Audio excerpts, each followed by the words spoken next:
छत्रपती शिवाजी महाराज यांची जयंती, ही जयंती आपण शिवजयंती म्हणून उत्साहाने साजरी करत आहोत. छत्रपती शिवाजी महाराज हे आदर्श व महान राजे होते. त्यांचा जन्म 19 फेब्रुवारी 1630 रोजी शिवनेरी किल्ल्यावर झाला. त्यांच्या वडिलांचे नाव शहाजीराजे भोसले व आईचे नाव जिजामाता होते. छत्रपती शिवाजी महाराज हे लहानपणापासून खूप हुशार व धाडसी होते. माता जिजाऊंनी त्यांना उत्तम संस्कार दिले. छत्रपती शिवाजी महाराज हे मराठा साम्राज्याचे संस्थापक होते.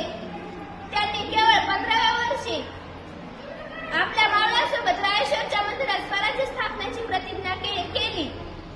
त्यांनी तोरणा, कोंढाणा, सिंहगड असे बळकट किल्ले मिळवले. मुघलांना सळो की पळो करून सोडले. अफजल खान, शाहिस्ता खान, औरंगजेब अशा मोठमोठ्या शत्रूंचा त्यांनी पराभव केला.